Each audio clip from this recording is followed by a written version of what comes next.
Hi, Bob Morrow from emailhomes.ca talking about the BRRRR concept again on phase 2 renovations.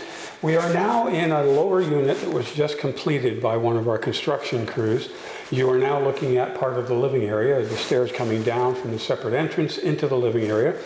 And I'm going to just briefly show you a little bit, without hopefully dizzying you, a little bit of what we've done here. So this is still the living area. And here is access to the furnace room, the utility room. There is a hot water, tankless water heater in there, which is ideal, and we'll talk about that later. Moving on, we get into one of two bedrooms. The bedrooms are both very large, 14 by 12, both of these. We found out in the past that having bigger bedrooms and slightly smaller living spaces is better for tenants. We have the downstairs laundry. And over here, all of the doors shut, so that's a bathroom, four-piece bathroom. And then we move on into the kitchen. The kitchen is relatively small and stuck in the corner, but as you can see, we put the egress window above the sink, making it very large and a very bright unit.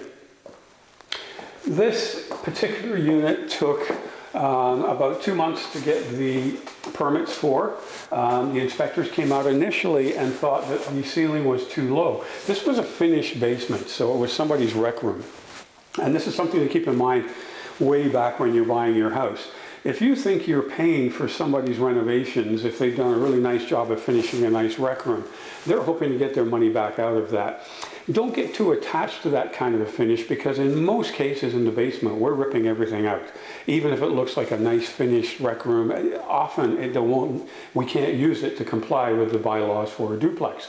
So we're actually better off with a completely unfinished basement. But anyway, that inspector came in and thought this ceiling was too low.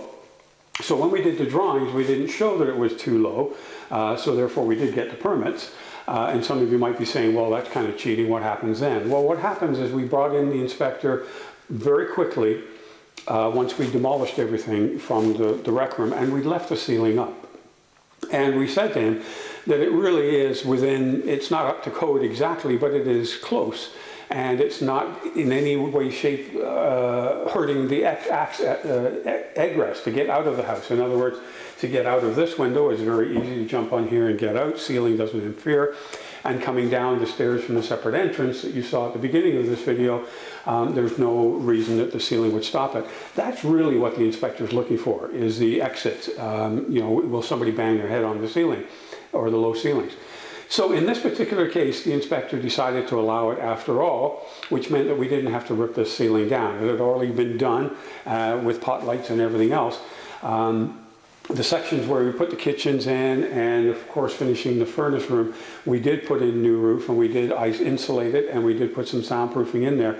But for the most part, in this particular property, the fire rating is very, very narrow. So it's exactly what it should be, which is usually 3/4 of an inch drywall on this floor, and then the flooring above on the main floor is sufficient for the time required for a fire to get from here to the upper floor.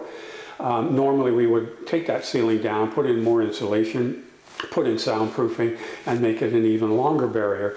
But that can cost a fair amount of money. So if we don't need to do it, we don't do it. That's just one example of one of the things that we can do with an inspector coming on board right away and using our drawings, our construction crew, and the inspectors together as a team to try and see if we can keep the costs down on this renovation.